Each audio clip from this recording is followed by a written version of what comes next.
I, 45F, never thought I would be posting something like this here, but I really need to get this off my chest. I've been sitting here for hours trying to figure out how to even start writing this, but I guess I'll begin with some background. I got married to my first husband Tom when I was very young, just 19. We were college sweethearts, and everyone told us we were too young, but we didn't listen. I got pregnant with Juliet within the first year of our marriage. Being young parents was tough, but we managed somehow. Tom went into investment banking and started making good money, but he was never around. He'd leave before dawn and come back after midnight. Even on weekends, he was always networking or had important client meetings. I raised Juliet mostly by myself, and we became incredibly close. She was such a sweet child, always trying to make me happy, especially when I was sad about Tom's absence. As she grew older, she became my best friend. We would have movie nights when Tom was working late, which was pretty much every night. We went shopping together, had spa days, and told each other everything.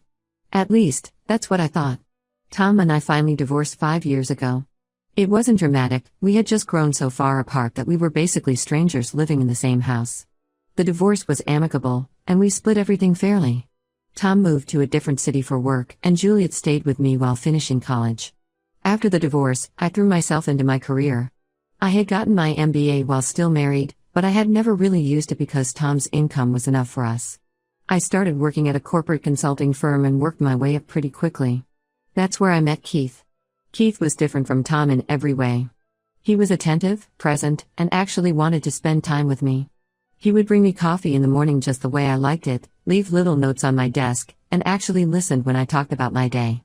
We started dating 3 years ago, and it felt like I was finally getting my second chance at happiness. The best part was how well Keith got along with Juliet. She was 22 when we started dating, and I was worried it might be awkward, but they hit it off immediately. They shared the same taste in music and books, and Keith would often help her with career advice since she was just starting out in marketing. I was so grateful that my daughter and the man I loved got along so well. Looking back now, I realize they got along a little too well. Keith proposed 6 months ago during a weekend trip to the beach. It was perfect, sunset, waves crashing, and a beautiful ring. When we told Juliet, she seemed thrilled. She immediately offered to help with the wedding planning, saying she wanted it to be perfect for me because I deserved it. She even insisted on being my maid of honor, saying she couldn't imagine anyone else standing beside me on my special day. Since I was busy with a big project at work, Juliet and Keith took charge of most of the wedding planning. They would spend hours together picking out flowers, meeting vendors, and arranging everything. I thought it was sweet how much effort they were putting in to make my day special. God, I was so blind. Yesterday, just one day before the wedding, everything fell apart. I was at home, going through my vows one last time when Juliet showed up. She looked terrible, her eyes were red and puffy, and her hands were shaking. At first, I thought she was having second thoughts about her speech or something wedding-related. I wish that had been the case. She sat down on the couch and started crying. I tried to comfort her, but she pulled away. Then she said the words that destroyed everything, "Mom, I'm pregnant. It's Keith's baby." I thought I had misheard her. I asked her to repeat what she'd said, hoping I was having some sort of stress-induced hallucination. But she said it again, and this time she added that she and Keith had been seeing each other for the past 4 months. She said it started innocently, just talking during wedding planning sessions, but then they started meeting for coffee to discuss wedding details, which turned into lunch dates, and then I felt like I couldn't breathe. I called Keith immediately and told him to come home. He must have heard something in my voice because he said he'd be there in 15 minutes. Those 15 minutes were the longest of my life. Juliet sat there crying while I stood by the window, feeling like my whole world was collapsing. When Keith arrived, I expected him to deny everything. Instead, he walked in, took one look at Juliet's tear-stained face, and said, "You told her." Just like that, as if we were discussing the weather. I lost it. I started screaming at him, asking him how he could do this to me, how long this had been going on, if he had ever really loved me or if I was just a way to get close to my daughter. He tried to explain, saying he hadn't planned for any of this to happen. He said he had genuinely loved me when he proposed, but spending time with Juliet during the wedding planning made him realize he had feelings for her too. He said they had tried to fight their feelings, but they couldn't help falling in love. I threw them both out of my house. I couldn't stand to look at either of them. I called my best friend Sarah, who came over immediately. She helped me send messages to all the wedding guests explaining that the wedding was cancelled. I couldn't bring myself to tell them why, I was too ashamed. Later that evening, Juliet came back. She tried to explain that she never meant to hurt me, that she and Keith had real feelings for each other, and that the pregnancy wasn't planned. She said they had used protection, but these things happen. She actually had the nerve to ask for my blessing, saying she didn't want to lose her mother over this. I told her she should have thought about that before sleeping with my fiancé. I reminded her of all the times she had sat with me, planning my wedding, knowing she was sleeping with the groom. I asked her how she could look me in the eye every day knowing what she was doing. She just cried and said she was sorry, but that she couldn't help who she fell in love with. Keith came by today while I was at work and moved all his things out. He left his key and a letter. I haven't read it, I just threw it in the fireplace along with all our photos. Sarah is staying with me, helping me deal with all the wedding cancellation arrangements. The venue wants their full payment since it's such short notice, and the caterers are only willing to refund half the amount. I've blocked both Keith and Juliet's numbers. I can't stand to look at my social media because there are still photos of us together, the three of us at Christmas, at Keith's birthday party, at our engagement celebration. Every memory is now tainted by their betrayal. The worst part is knowing that while I was planning my wedding, my daughter was sleeping with my fiancé. While I was writing my vows, they were planning their future together. While I was picking out my wedding dress, my daughter was carrying my fiancé's child. I don't know how to move forward from this. Everything in this house reminds me of them. I need advice on how to handle this situation because right now, I can't even imagine ever speaking to either of them again. Update 1, it's been 2 weeks since my last post, and I want to thank everyone who commented and offered support. These past weeks have been a complete nightmare, and every day brings some new painful revelation or situation I have to deal with. I finally went back to work last week. I couldn't take any more time off without having to explain the real reason to HR, and I needed something to distract me from constantly thinking about what happened. The first day back was horrible. Keith works on the same floor, and even though I requested a transfer to a different department, I still have to see him occasionally in the hallways or the cafeteria. Every time I do, I feel physically sick. My colleagues keep asking about the cancelled wedding. Some are genuinely concerned, while others are just fishing for gossip. I've been telling everyone that Keith and I realized we wanted different things in life, which is probably the understatement of the century. A few people who worked closely with Keith and me have noticed the tension, and there are whispers going around. I try to ignore them, but it's hard when people suddenly stop talking when I enter the break room. But the work situation isn't even the worst part. Last week, I received a pink envelope in my mail. Inside was an invitation to a baby shower. Not just any baby shower, my daughter's baby shower. The invitation was from Keith's sister Amanda, who used to be my friend and was supposed to be one of my bridesmaids. The shower is planned for next month at Amanda's house, and the invitation specifically mentioned that the grandmother-to-be's presence would make the day extra special. I was so angry I could barely see straight. The nerve of them, to think I would want to celebrate this pregnancy. I called Amanda immediately. She picked up with this fake cheerful voice, acting like nothing was wrong. When I confronted her about the inappropriateness of the invitation, she actually defended Keith and Juliet. She said they were young and in love, conveniently forgetting that Keith is 38, and that I should be happy because true love doesn't follow rules or conventions. Amanda went on to tell me that Keith and Juliet were planning to get married after the baby was born, and that I should accept their relationship for my grandchild's sake. She said that holding on to anger would only hurt me in the long run, and that family should stick together no matter what. I hung up on her mid-sentence. Just when I thought things couldn't get worse, my ex-husband Tom called. Apparently, Juliet had gone crying to him about how I was being unreasonable and cruel by refusing to speak to her.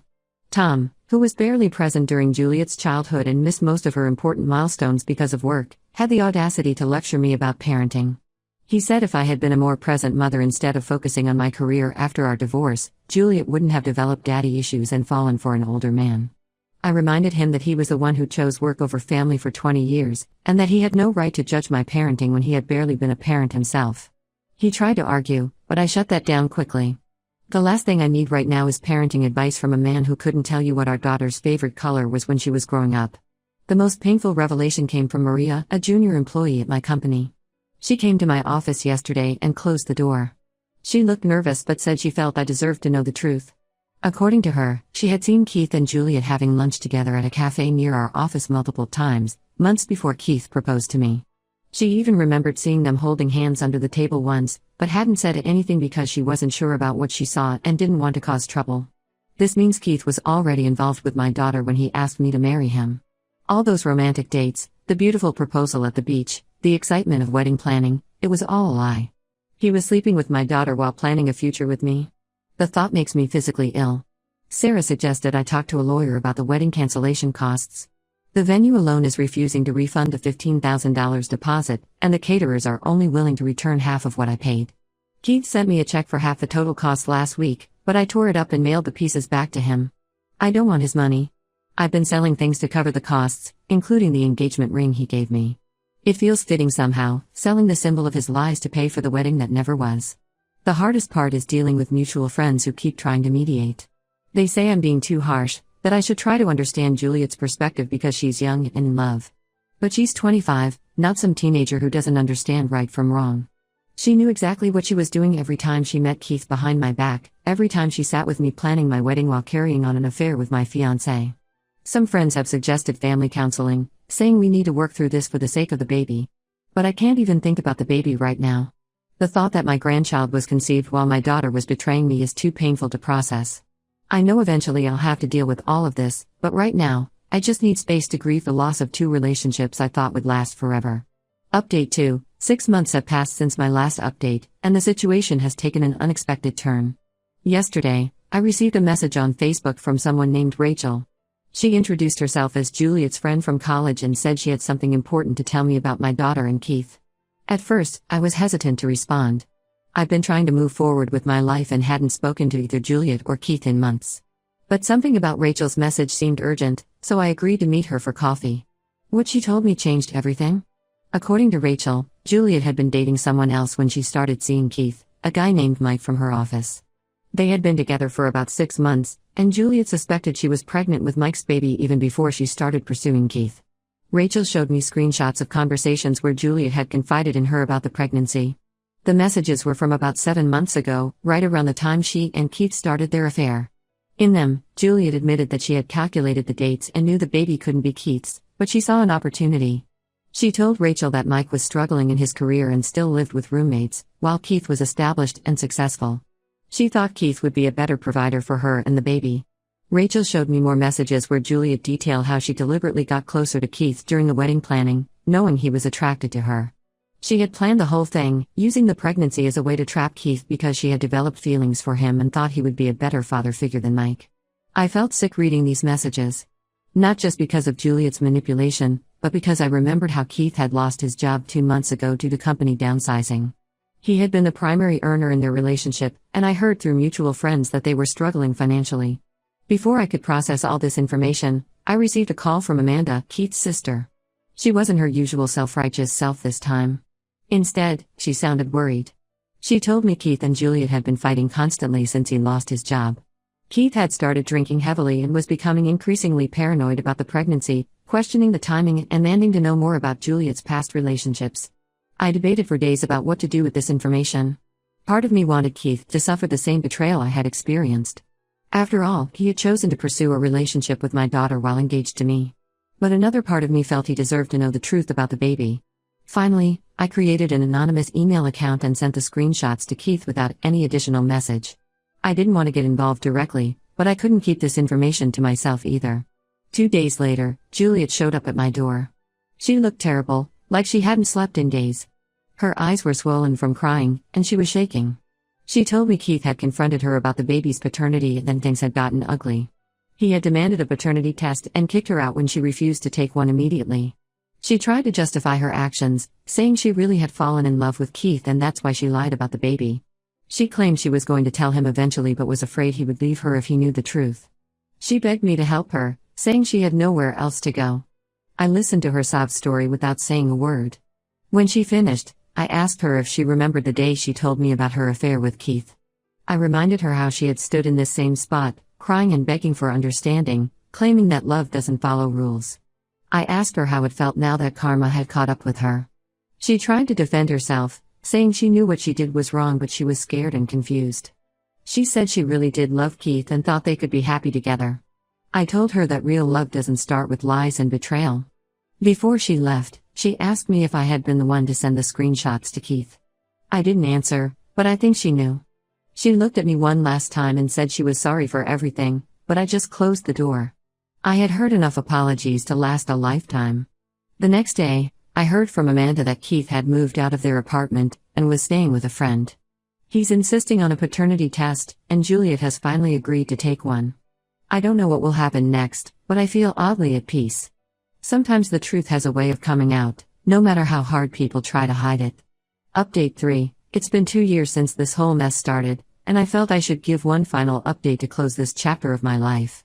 A lot has happened since my last post, and some of you have been messaging me asking for updates. The paternity test results came back exactly as Rachel's messages had suggested. Keith wasn't the father. I heard through mutual friends that he completely broke down after getting the results.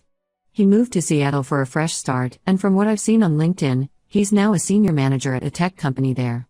Amanda told me he's dating someone new, a divorced mother of 2, and seems to be doing well. I'm glad for him, despite everything that happened. As for Juliet, she had her baby, a boy she named James.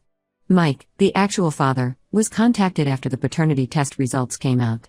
He demanded his own test, which confirmed he was the father, but he wants nothing to do with either Juliet or the baby. According to Rachel, he was furious about how Juliet had tried to pass the baby off as Keith's and told everyone in their office about what she had done. Juliet ended up having to quit her job because of the gossip and workplace tension. Last week, Juliet showed up at my door unannounced. She looked different, older somehow, worn down. She's working 2 jobs now, as a waitress in the mornings and a retail clerk in the evenings. She's struggling to make ends meet and can barely afford daycare for James. Her apartment's lease is ending next month, and she can't afford the rent increase. She broke down crying in my living room, apologizing for everything she had done. She said she realizes now how selfish and immature she had been, how she had thrown away the most important relationship in her life, her relationship with me, for a fantasy that fell apart. She admitted that she had been so caught up in the excitement of the affair with Keith that she convinced herself it was true love, when really, she was just trying to escape her responsibilities and find an easy way out. She asked if she and James could move in with me temporarily until she gets back on her feet. She said she's changed, that being a single mother has made her grow up and understand the consequences of her actions. She even tried to use James as leverage, saying I was punishing my innocent grandson for her mistakes. I refused. I told her that while I'm sorry she's struggling, she made her choices 2 years ago when she decided to betray me in the worst possible way. Her actions weren't just a mistake, they were calculated decisions made over months. She had countless opportunities to come clean, but instead, she chose to lie and manipulate everyone around her. She left crying, saying I was being cruel and unforgiving. Maybe I am, but I've learned that sometimes maintaining firm boundaries is the kindest thing you can do for yourself, even if it hurts others. Some wounds run too deep to heal, and some betrayals can't be undone with apologies and tears. As for me, I've finally found peace. I got another promotion at work, bought a small vacation home by the lake, and have made new friends through a hiking group. I've even started dating again, nothing serious yet, but it's nice to know that my heart isn't completely closed off. Some people, including my ex-husband Tom, tell me I'm being too harsh, that I should forgive Juliet for James's sake. But I've learned that forgiveness doesn't always mean letting someone back into your life. Sometimes it just means letting go of the anger and moving forward without them. I still see James occasionally at family gatherings. It's impossible to avoid completely, but I keep my distance. It's not his fault how he came into this world, but every time I look at him, I'm reminded of the betrayal that created him.